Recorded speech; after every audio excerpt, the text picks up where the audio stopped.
오늘은 역대상 11장부터 16장까지 통합해서 이렇게 공부를 하겠습니다. 역대상하는 이렇게 부록같이 중요한 것만 뽑아가지고서 사무엘상하, 열왕기상하에 있는 내용들을 뽑아가지고 이렇게 다시 교훈을 주시는 거예요. 그 아주 요약을 해준 거기 때문에 역대상하도 빼놓을 수 없는 좋은 그런 말씀들이 많습니다. 오늘은 다윗에 대한 그 차례인데, 다윗은 하나님의 마음이 합한 자라 했죠. 마음이 합한 자, 거기에 대해서 공부를 하도록 하겠습니다. 지금 역대상 11장부터 나가는 것은 첫째 왕 사울이 죽은 후에부터 시작하는 거예요. 죽은 후에. 사울 왕이 죽은 것은 어디서 죽냐? 요 길보아 산이라고 갈릴리 호수 바로 서쪽에 있습니다. 길보아 산에서 사울이 죽어요. 그래서 세 아들과 함께 죽고 벳산이라는 곳에 사울의 시체 머리를 여기다 걸어놔요. 이게 길랏 라못에 사는 사람들이 옛날에 사울이 자기를 도왔다 그래서 라못 사람들이 와가지고서 밤중에 사울 머리를 갖다가 자기 땅에다 묻어줘요. 그래서 이거 다윗이 굉장히 칭찬을 해요. 은혜를 잊지 않는다 그래서 이제 사울 왕이 죽고 난 다음에 이제 다윗이 이제 왕이 되는 거죠.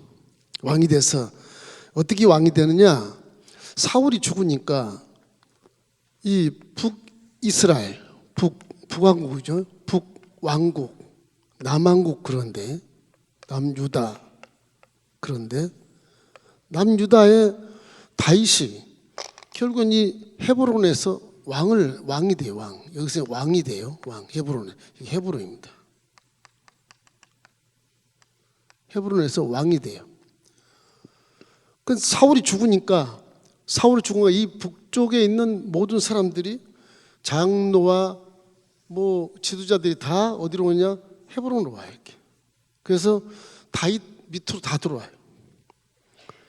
아부한 사람들이죠. 그 장로들 뭐 이런 사람 찾아와서 이제 다윗 밑에서 이렇게 절을 하면서 들어오게 돼서 이때 이제 통일왕국의 기초가 되는 겁니다.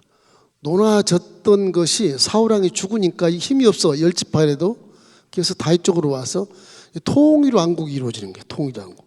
그래서 통일왕국이란 말을 그때 쓰는 겁니다. 통일왕국이 이제 거의 뭐 여기까지죠. 통일왕국이 이루어져. 이게 이제 통일왕국. 그 다윗은 통일왕국을 만들어요. 그래서 이제 상당히 크죠. 그래도 반쪽을 했던 나라가 이렇게 합치니까 우리나라가 저기 때문에 대대 좋을 것 같은데 저래서 합쳐가지고 결국에 이제 위대한 그런 태평성대의 그런 나라로 만들게 됩니다. 역대상 16장 40절 한번 볼까요? 항상 아침 저녁으로 번제단 위에 야훼께 번제를 드리되 야훼 율법에 기록하여 이스라엘에게 명하신 대로 다 준행하게 하였고, 통일왕국의 왕이 하나님을 경외해서 항상 아침 저녁으로 번제를 드리는 거예요. 여러분은 아침 저녁으로 다 번제 드립니까? 예배를 드립니까? 아침 저녁으로? 하루 새벽 예배 나오다가 그날 수요 예배는 안 나와버려. 한 번만 가면 되지 뭐. 그러고 그죠? 집에 계신 분은 좀 가슴이 콩당콩당 할지 몰라. 새벽 예배 나오고 금요 저녁 예배는 안 가도 돼. 한 번 갔으니까. 다윗은요 항상 아침 저녁으로 번제를 돼. 번제라는 건 뭐냐? 제물을 가지고 드리는 거예요. 황소를 바치고 양을 바치고 그래요. 그래서 이 다윗이 행하는 모습을 보면 다윗은 그렇게 뭐 문무를 겸비하고 뭐 공부를 대학 나오고 그러지 않았어요. 그냥 초록 목동이 목동. 양치는 잘하고요. 그게 어떻게 왕이 되겠습니까? 그게. 그런 생각하잖아요. 그런데 하나님이 택하면 왕이 될 수가 있어요. 그래서 하나님 권세는 무조건 순종해야 돼요. 순종 안 하면 자기만 손해. 그래서 이 마음에 합한 자. 합한 자. 합한 신앙이라고 할까, 신앙. 이게 도대체 뭘까? 영적인 훈련이 있어요. 이 그냥 왕이 되지 않아요. 다윗은 영적인 훈련을 많이 겪은 사람이에요. 그분은요, 남에서부터 서자 출신이에요. 사실 자세히 읽어보면 2세 뭐 큰아들도 아니고 맨 말찌 7자들이에요. 그 누나들도 둘이나 있어요. 그거 얘가 서자 출신이 얼굴도 달라. 뭐 엘리압 같이 뭐 큰아들들은 막 키가 장대하고 2세가 풍채가 좋거든. 아주 미모가 좋거든. 아주 미남들이다, 자식들이다. 다윗만 조금 해가지고 얼굴이 뻘개가지고 홍당무가 된 그런 모습인데, 그래서 서자 출신이란 걸 알게 돼요. 자세히 보면 서자 출신 나와요. 이 다윗은 형들과 아버지가 비교했을 때 너무너무 무시하는 자식이 된 거예요. 아버지 자체가, 이세 자체가 다윗을 그냥 무시해버려. 사무엘이 하나님 명을 받아서 이세 집에 가서 기름을 부어라 막 쫓아가 보니까 아들 6이 다 지나갔는데도 이게 기도하는 사무엘의 기도 속에서 하나님이 기름 부으라고 말하지 않는 거예요. 그래서 이세요, 다른 아들이 혹시 있어? 예? 저 들밖에 그 서자가 하나 있는데 그 자식은 자식이지만 걔는 기름 부을 받을 아이도 아닙니다. 데리고 오시오. 17살 먹으니까 왔는데 보니 못생기고 조그맣기도 조그맣고, 사무엘이 봐도 이거 왕이 되겠나 싶을 정도로 인간적인 방법으로. 외모로 보지 말고 중심을 보시는 하나님이 그 다윗을 찍은 거예요. 기름을 부어라. 사무엘은 그냥 사울이 죽을까 봐서 몰래 기름 부어주고 도망가 버린 거예요. 다시 라마로. 사울 왕이 있으니까 큰일 나잖아요. 그거 선지자가 다음은 왕을 기름 부으라는 걸 하나님 명을 받고 몰래 가서 부은 거예요. 이 사무엘은 죽을까 봐서 그냥 도망쳐서 라마로 가는 거예요. 그런 일이 있었어요. 다윗이라고 하는 사람은 누가 봐도 왕 될 사람이 아니에요. 기름을 부어 사람이 선택을 딱 했단 말이에요. 다윗이요, 사울 왕에 쫓겨 다니는 것이 약 10년, 왕이 되듯이 한 5년 내지 7년, 17년의 그런 인고의 세월을 다 지나. 17년이 뭐냐, 세상이 두 번 바뀝니다. 그러지 않겠어요? 그 세월을 다 겪어요. 그 인고의 세월을 겪으면서 신앙이 성장할 뿐만 아니라 인격이 고매해지고 위치가 변하게 되고 그 왕관까지 쓰는 데까지 17년 가까이 걸리는 거예요. 이게 그냥 왕이 되는 게 아니에요. 우리 믿음을 가진다고 그냥 제사해야 되고 그냥 왕이 된다, 그거 아니에요. 기도 훈련, 예배 훈련, 봉사 훈련, 찬양 훈련, 선교 훈련, 전도 훈련, 남을 사랑해 주는 그런 구조, 이런 걸 전부 해서 하면서 영성이 있게 하나님 앞에 가까이 가는 것이죠. 그럴 때 합한 신앙이 되는 것이지, 무조건 예수 믿었다고 합한 자녀니까 하나님과 나는 합했어, 그건 아니죠. 이 다윗은 이와 같이 양치기 훈련을 봐요. 양치기가 뭐 아무것도 아니잖아요. 이게 양치기. 이 목동 훈련을 받았어요. 근데 양치기가 아무것도 아닌 것 같아도요, 그 양의 이렇게 생태계를 잘 알 수 있잖아요. 그 목동은 양을 풀 많은 곳으로 인도하잖아요. 인도하잖아요. 물 있는 곳에서 물을 먹게 하고. 모세가 그 훈련을 40년을 받아. 40년의 세월 훈련을 받아요. 그 모세가 유일한 리더로 되는 것은 그냥 너는 애굽에 가서 아론과 함께 가서 출애굽시켜라, 그런 게 아니에요. 40년의 세월을 자기의 왕이었던 생각, 재판장이었던 생각, 문무를 겸비했던 그런 힘과 기술, 싸움 이런 거 잘했던 걸 다 40년 잊어버리게 하고, 말도 못하게, 말을 얼마나 잘하는지. 하나님의 변명을 싫어하거든요. 변명을 싫어해요. 그것만 좋아하시지 변명할 이유가 없어. 하나님 앞에는 무조건 순종할 수 없어요. 진리이기 때문에 그래요. 우리는 변명을 많이 하잖아요. 내가 이런데 왜 저 사람은 나는 이렇게 하십니까? 이렇게 변명을 많이 하는데 변명할 이유가 없어요. 우리는 하나님 앞에서는. 사람들끼리는 변명할지 몰라도 하나님 말씀 속에는 아멘, 딱 그걸로 끝나는 거예요. 그래서 모세가 40년 동안 훈련받은 그 마지막 80세에 부르신 것은 이제 인본주의를 싹 사람 생각을 버리고 아주 순수하게 바보같이 뭐 따지지 않고 변명하지 않고 그렇게 만든 거예요. 똑같아. 모세가 40년 동안 양치기 하는 것처럼 다윗도 양치기 훈련을 받았다. 그 양치기 훈련을 그냥 받는 게 그 양치기가 쉬운 줄 아십니까? 안 그래요. 그 목동이지만 목자는 이세 아버지겠죠. 목동이지만은 그 양치기는 책임을 지고 하는 거예요. 책임을 지고 양을 보살피는 거예요. 늑대가 오면 싸워서 이겨야 돼요. 돌팔매에서 다 쫓아내야 돼요. 지팡이로 막대기로 다 쫓아내야 돼요. 그 양을 지키는 거 쉬운 게 아니에요. 그게 쉬운 게 아니에요. 뭐 늑대이리들 얼마나 주위에 숨어 있는데 그게 여차하면 잡아먹거든. 그 양 한 마리 어디 갔냐? 그러면 죽는 거예요. 목자한테, 주인한테. 이 목동으로 책임이 있기 때문에 그런 거예요. 영적으로 얘기하면 우리 교회가 순복음 멜림교회 큰 목장이다 그러면 목동들은 우리 부교육자님들이 하는 거예요. 부교육자님들 교구에서 양을 하나 잃어버렸다. 그 징계받는 거예요. 그거 꼭 생각해야 돼. 저는 뭐 야단치지 않습니다. 보고 그냥 기도하고 중보하지만 그 본인이 그걸 깨달을 수 있어야 돼. 그래야 진짜 목자가 되어 나중에 되는 거예요. 이래서 오늘 이 다윗이 그냥 되는 것이 아니라 양치기 훈련을 받아서 장장 17년 정도까지 정말 생명을 걸고 양을 지키는 그런 훌륭한 훈련을 받았기 때문에 백성을 사랑할 줄 알고 백성을 어디로 인도할 줄 알고 그러는 겁니다. 이게 그 생명을 걸고 믿음을 가지고 그냥 나는 백성을 살려야 되겠어. 큰 나가는 거고 양치기 훈련을 통해서 그런 것을 알게 되는 거예요. 그래서 영적으로 왕으로서의 자질과 직접적으로 연결된 것이 바로 양치기 훈련이다. 또 다윗 하나 보면 기다림의 훈련에서 기다림.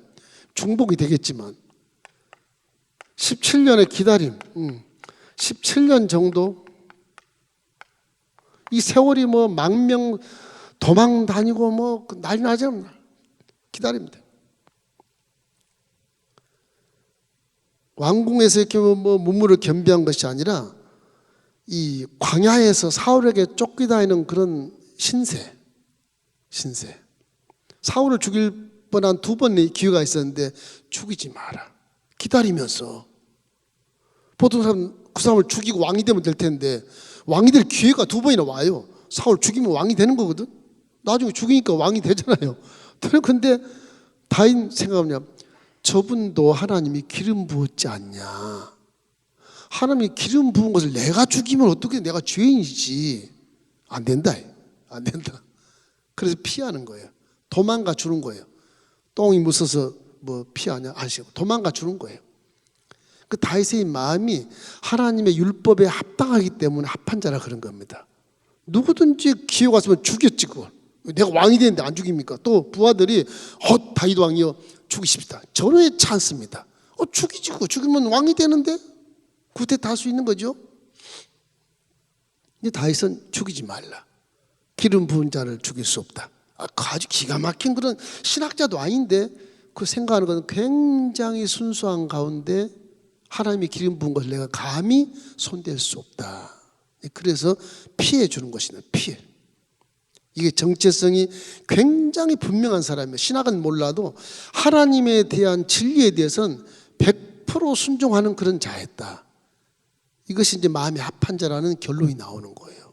여러분 우리 기독신앙 할 때 이 기다리는 거 굉장히 싫잖아요. 근데 인내라는 것은요 정말 중요한 겁니다. 그게 하나님 약속을 이루기 위한 도구이기 때문에 그래요. 계속 기다리며 기도하십시오. 기다리며 기도하면 그 인내 속에 하나님이 약속이 이루어진다니까. 급하고 조급하면 다 깨져버려요. 하나님께 죄를 질 수밖에 없는 그런 환경을 만나게 된다고요. 그래서 어떤 얼음에도 버틸 수 있는 그런 기다림의 훈련을 이렇게 받은 것이 다윗이다. 그냥 왕이 된 게 아니다. 또 하나 있다면 고난의 훈련이, 이 기다림과 고난 좀 닿습니다. 고난.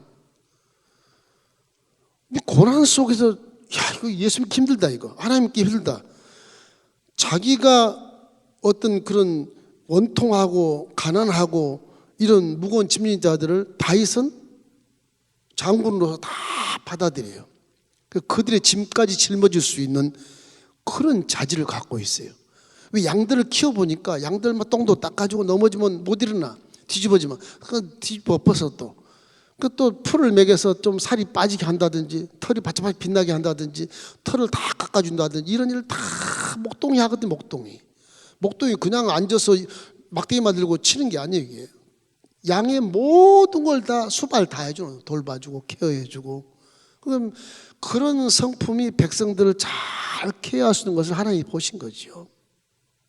아무리 키가 장대하고 미남일지라도 준수할지라도 모습은 왕 같지만 성품이 거지 같으면 그 나라 망하는 거잖아요. 하나님은 7 아들이 있는 중에 제일 못난 말째 아들을 택한 것, 그런 의미에서 택하게 된 것입니다. 이래서 그릴라 거민들이 도와주고도 배신을 당할 때가 있었지 않습니까? 우리 배웠지 않습니까? 10사람들이 밀고로 이렇게 위기를 당하기도 하고 삼해상하에서, 그렇죠? 이렇게 해서 추격을 당하지 않겠다고, 내가 추격하지 않겠다, 다이다, 네가 나를 죽일 기회가 나 살려줬구나, 아 하나님이 영광을 받을지어다, 다시는 널 추격하지 않게 대놓고 다시 사울이 또 다윗을 추격하지 않습니까? 이 배신, 광야에서 배신을 얼마나 많이 당했는지 몰라요. 그런 배신의 경험이 왕이 됐을 때 그냥 뚫어지게 보는 거예요. 정확하게 보는 거예요. 이스라엘, 그래 장로들과 제사장들과 다 내려와, 내 밑으로 수하러 내려와서 내가 기용을 하겠다. 분야도 기용하고, 그 장구 같은 그 사람들, 용사들 다 기용했는데, 그 성경에 보면 우리 배웠지 않습니까? 세 용사가 한밤중에 베들레헴 우물에 가서 다윗이, 베들레헴이 고향이래요. 베들레헴. 고향 우물에 물을 마시고 싶구나. 그랬더니 세 용사가 몰래 밤에 그 전부 적군이 있는 곳인데 들어가서 물 떠오지 않습니까? 장군님 물 떠왔습니다. 어디서? 베들레헴 우물에서. 이 밤중에 죽음 목숨을 각오하고 한 이 장수들이 또 오니까 물을 못 마시네. 다시 이건 물이 아니다 피니라. 하나님께 드리는 거예요. 그냥. 그러니까 이 다윗이요, 양칠 때 생각했던 걸 다 생각하는, 그걸 적용을 하는 거예요. 영적으로 사람도 그렇구나. 그러니까 왕으로서, 장군으로서 휘하 있는 부하들을 잘 케어하는 그런 모습이 이 신하들에게 감동을 주는 거. 우리 장군님은 정말 신실하시다. 우리가 목숨을 걸고 또 물을 다 하나님께 드리고 한 모금도 안 마셨어. 이런 분이 어디 있냐? 이런 분이 어디 있냐? 이분이야말로 정말 왕이 오르실 분이라. 그래서 600명이 추종해서 다윗을 따라다니지 않아요. 처음엔 400명이 했지만 나중에 600명이 모아서 따라다녀. 이 하나의 나라의 그런 의미를 부여하고 있는 것입니다. 이래서 시편 116편 11절에 이런 말이 다윗이 쓴 말입니다. 내가 놀라서 이르기를 모든 사람이 거짓말쟁이라 하였도다. 사람은 다 속이더라는 거예요. 광야에서 배신을 너무 많이 당해가지고 그 얘기하는 것이 시편에 써놓은 것입니다. 그래서 사람을 의지하는 것이야말로 부질없는 짓이다. 여러분, 사람 의지하지 말고 하나님 의지하기 바랍니다. 하나님 지금 살아 계시고 여러분이 너 아니야 그렇게 해도 하나님 살아 계시니까 걱정하지 말고 하나님의 말씀에 순종하기를 주의 이름으로 축원합니다. 이래서 다윗은 이러한 고난 훈련을 받으면서 정말 결정공, 모든 결정, 모든 주권을 하나님께만 내맡기고 일생을 살아왔기 때문에 하나님이 합한 자라고 인을 쳐주신 거죠. 마지막에는요, 기도의 훈련이 있어요. 이 기도, 이게 참 중요합니다. 이 다윗에게는. 이 다윗은 하나님이 내 아버지란 개념을 가져요. 구약에는 아버지란 개념이 없는데 다윗의 시편을 읽어보면 아버지보다 더 가까운 것처럼 보여요. 우리가 부끄러울 만큼 그렇게 보여요. 내 영혼아 야훼를 송축해라. 내 속에 있는 오장육부야 다 하나님을 송축해라. 다시 말해 내 속에 있는 세포들아 다 창조주를 송축하라는 거예요. 그런 거예요. 그런데 이런 정체성을 갖고 있는 다윗에게는 무엇이 있냐? 항상 묻고 행하는 거예요. 내가 알아도 내 전문식이 있어도 그래도 묻고 해. 하나님 이거 해도 되겠습니까? 블레셋이 온다는데 전역할까요? 말까요? 물어보고 가. 이게 지금 물어볼 시간도 없는데 물어보고 가는 거예요. 물어보고. 좀 바보 같지 않습니까? 근데 하나님이 그래 올라가라. 내 손에 넘기리라. 그러면 가고 올라가지 마라. 안 가. 안 가도 블레셋 족속이 와서 다윗을 죽이지 못해. 하나님의 말씀이니까 그래. 하나님 말씀은 그대로 실행되기 때문에 그래요. 이래서 결국 기도의 훈련이라고 하는 이 사울을 보면 사울은요 자기 스스로 막 해결하려고 애를 써요. 끊임없이 애를 쓰고 끙끙대. 그 문제가 더 악화돼서 결국 망해버려요. 사울도 처음에는 겸손한 자로서 하나님이 다윗처럼 인정한 자잖아요. 응? 근데 역시 왕이 되다 보니까 교만이 들어가지고서 내 위에는 아무것도 없어. 왕이 사람을 죽일 수도 있고 살릴 수도 있어. 이런 개념에 위치해 있다 보니까 내가 하겠다. 그 문제가 더 악화되고 나중에 결국 망해야 되는 것이에요.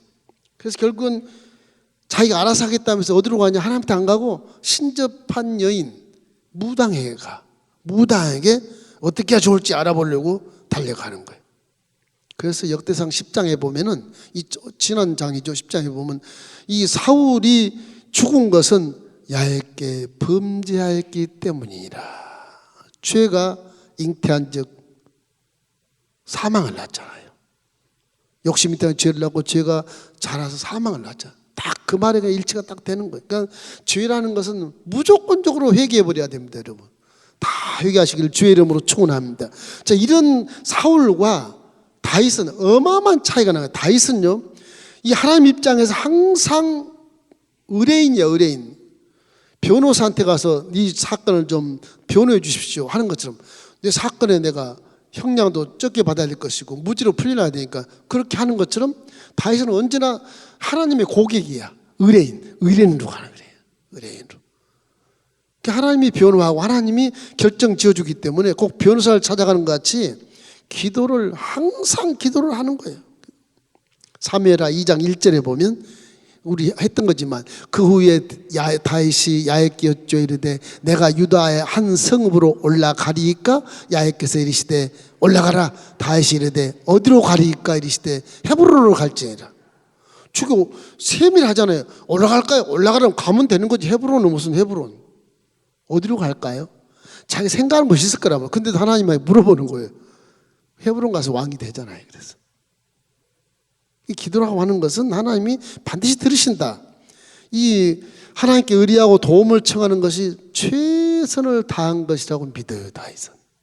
나는 칼을 잘 쏘고 창을 잘 쏘고 전쟁에 승리한 게 아니고 하나님께 최선을 다해서 묻는 것이 내 인생의 최고의 그런 고상한 생각이라고 하는 거죠. 기도가 그렇게 중요한 겁니다. 기도가. 여러분, 기도는 사도 바울이 깨닫고 다윗 같은 느낌을 갖는 거예요. 쉬지 말고 기도해라. 잠잘 때도 기도해라. 그런 의미로 사도 바울 그것이 하나님 뜻이라고 그러는 겁니다. 기도는 믿으면 우리의 기독교 신앙은 기도로 응답받지 다른 걸 응답받지 않습니다. 전쟁을 잘 응답받고 그러지 않아요. 기도로 응답받는 거예요. 믿으시길 주의 이름으로 축원합니다. 기도는 쉬지 않고 하는 거예요. 사실은. 그러니까 우리는 항상 쉬지 않고 기도하는 마음으로 일생을 살아가기를 주의 이름으로 축원합니다. 역대상 14장 10절에도 보면 이 역대상에 오면 이런 10절에도 다윗이 하나님께 물어서 이르되 블레셋 사람을 치러 되는지 안 쳐도 되는지 묻고 14절에도 또 침부한 블레셋을 쳐도 되는지 안 되는지 묻고 일상 자체가 다 하나하나 다 묻는 거예요. 저와 여러분이 하는 일이 하나님 일을 한다고 생각한다면 내가 하면 안 돼. 항상 그 일의 주인은 하나님께 묻고 해야 되지 않겠습니까? 여기 역대상에 이제 여러분 잘 야베스 기도가 나와요. 딱 한 절 나와요, 이게. 우리 한번 읽어봅시다. 역대상 4장 10절.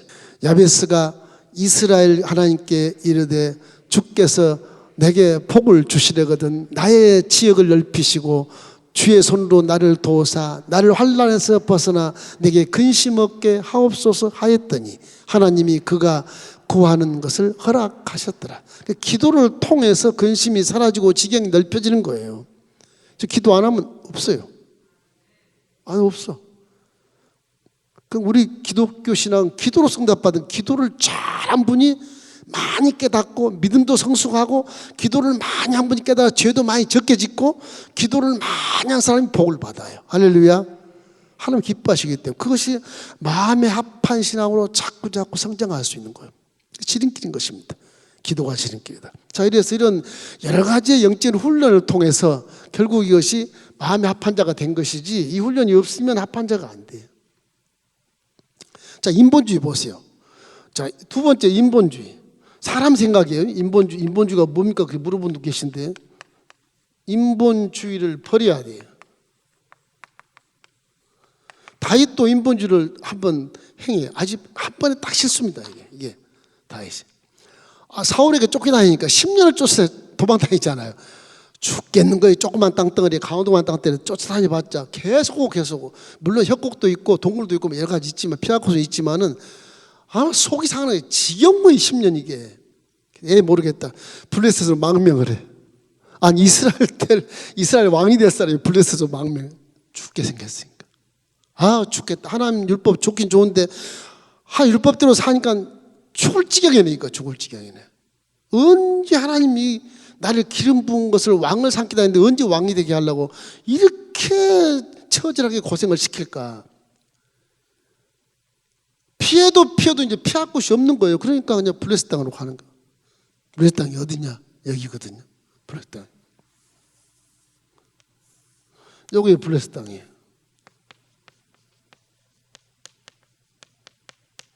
블레셋 땅이. 저걸 피시는 거예요. 피신을 가니까 사울이 못 쫓아오는 거예요. 남의 땅이니까, 적국이니까 못 쫓아오는 거예요. 한숨을 쉬고 있는 거예요. 거기 아기스 왕이 또 이스라엘에 다윗이 훌륭한데, 장군이 훌륭한데 우리나라로 망명을 왔으니까 참 기분 좋다. 다윗이 고백을 들어보니까 굉장히 신실하거든. 다윗이 말하는 그대로 촉촉 잘하고 순종 잘하거든. 그 왕은 믿어요. 아기스 왕이 믿어요.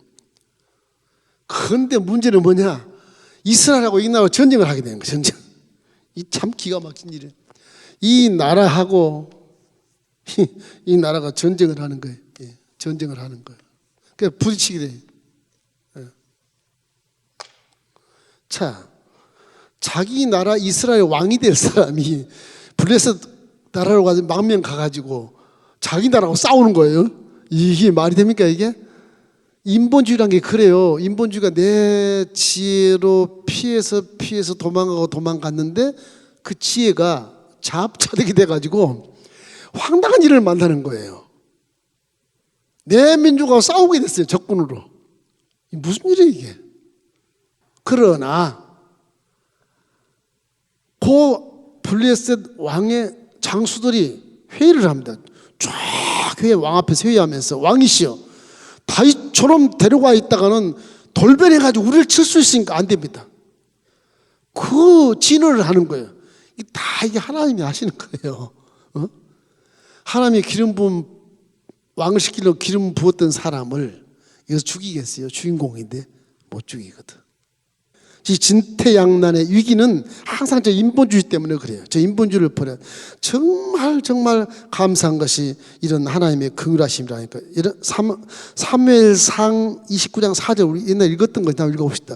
블레셋 사람의 방백들이 그에게 노한지라. 블레셋 방백들이 그에게 이르되 이 사람을 돌려보내어 왕이 그에게 정하신 그 처소로 가게 하소서. 그는 우리와 함께 싸움에 내려가지 못하리니 그가 전장에서 우리의 대적이 될까 하나이다. 그가 무엇으로 그 주와 다시 화합하리까? 이 사람들의 머리로 하지 아니하리겠나이까? 그러니까 이게 적군이 되면 다 죽으니까 다윗이 얼마나 전쟁을 잘하는데 전쟁을 잘 못하거든요. 다윗이 무슨 칼을 자서 그런 게 아니거든요. 근데도 하나님이 도와주고 승리해버리니까 그걸 다 듣고 알거든. 그랬어요. 적군들이 이스라엘을 모르겠습니까? 여기를 다 알죠. 역사를 다 꿰뚫죠. 지형짐을 다 알고. 그게 결국은 이 북방에 다시 시글론으로 와요. 다시 이렇게 시글론으로 와요. 그 인본주의는 우리가 죄를 지은 거지만 하나님은 한 번 선택한 자를 절대로 버리지 않는다. 하나님이 엎드러진 물도 주워 담으시기도 하신다는 것을 알게 되시길 주의 이름으로 축원합니다. 고난도 당하고 인본주의 때문에 두 번이나 이렇게 죽을 고비를 당하면서도 하나님이 도와주셔서 큰 군대가 된 것이 나라가 형성됐다는 나라가 어떤 적군과 싸울 수 있는 그런 나라가 되었다고 하는 것이죠. 이게 나라가 돼서 이제 북방의 사람들이 다 내려 함께 헤브론에서 어디로 가느냐? 헤브론에서 이분을 모시고 예루살렘 올라갑니다. 이때 예루살렘은 여부수 족속이에요. 여부수. 엽수족인데 밑에서 내려온 사람들이 엽수족을 치고 이걸 다윗성이라 그렇게 말해요. 다윗성. 다윗성이라는 명칭을 붙여서 이제 다윗성 이렇게 명칭을 붙입니다. 그래서 이 예루살렘 이때부터 유명해져요. 이때부터 유명해져서 이제 예루살렘에 이제 나라가 형성돼. 북이스라엘과 남유다가 합쳐서 다윗이 이제 왕이 된 것을 이제 입증해 주는 거죠. 성공은. 그래서 다윗이 이제 이때까지 하나님과 살았던 다윗은 하나님 믿지 않아요. 내가 성전은 없지만 휘장을 다윗성으로 모셔와야 되겠다. 이 생각을 하는 거예요. 그 당시의 고대 문화에는 이런 그 신을 섬길 때는 새 수레를 만들어요. 그런 것도 어떻게 알았는지 이 청기란 거는 새 수레를 만들어서 모시고 가는 신상을 모시고 가는 그런 그 풍속이 있었어요. 딱 그겁니다. 근데 이스라엘 백성들이 그때 다윗 시대만 해도 이게 사사시대 지나고 막 지나다 보니까 율법을 다 잃어버린 거예요. 그래가지고 이 블레셋이 새 수레를 보는 걸 그대로 뻔 따서 율법을 잊어버리고 술에다 싣고 옮기다가 우사가 죽지 않습니까? 에? 우사가 죽은 이유는 율법을 어긴 거예요. 그게. 율법을 어기면 죽어요. 반드시 죽어요. 율법에 민수기 4장 15절 말씀인데 진영을 떠날 때 아론과 그의 아들들이 성소와 성소의 모든 기구 덮는 일을 마치거든 고핫 자손들이 와서 맬 것이니라. 그러나 성물은 만지지 말라. 그들이 죽으리라. 회막 물건 중에서 이것들은 고핫 자손이 맬 것이며, 고핫 자손이 레인입니다. 레인의 둘째 아들 족속 고핫 자손이 법궤를 메고 성물을 메는 거예요. 첫째 아들 게르솜도 못 메요. 마지막 무라리도 못 메요.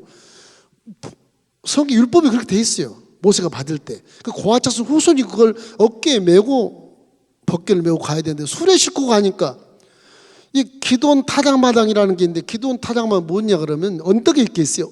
왜 타작마당은 다 언덕에 있어요. 바람이 불어야 되니까. 이렇게 수확을 해서 휙 날리면 알맹이는 다 떨어지고 바람에 겨는 싹 날아가잖아요. 그게 타작마당이에요. 타작마당이 무슨 뭐 기도원처럼 뭐 굴에 있는 게 아니에요. 굴도 바람이 부는 데 있겠지만 언덕에 있어. 언덕 나갈 때 이 알갱이가 떨어지지 않도록 돌로 다 이렇게 쌓아놔요. 이 경계선을 돌로. 그러면 돌 밖으로는 다 껍데기 날라가고 알맹이만 떨어지는 거예요. 거기를 지나가는 거예요. 기도원 타작마당에 수레가 지나갈 때 수레가 벙 뜨는 게 뭐냐? 돌이 깔려가지고서 그 돌에 휘청거리는 게 수레가. 그래서 우사가 잡은 거 아니에요. 우사가 즉사하는 거예요. 성물 만지지 말라. 율법을 모르는 겁니다. 이게. 이 아비나답의 자손인데도 불구하고 제사장 자손인데도 불구하고 율법을 이렇게 안 가르쳤는지 이 아들이 모르는 거예요. 야요하고 우사가 둘이 아들이 있었는데 우사가 죽어버리잖아요. 그 성경에는 우사가 죽은 이유를 율법을 어겼다. 신성모독이다. 그런 죄입니다. 이게. 구약에는 율법을 지키지 않으면 큰일 나요.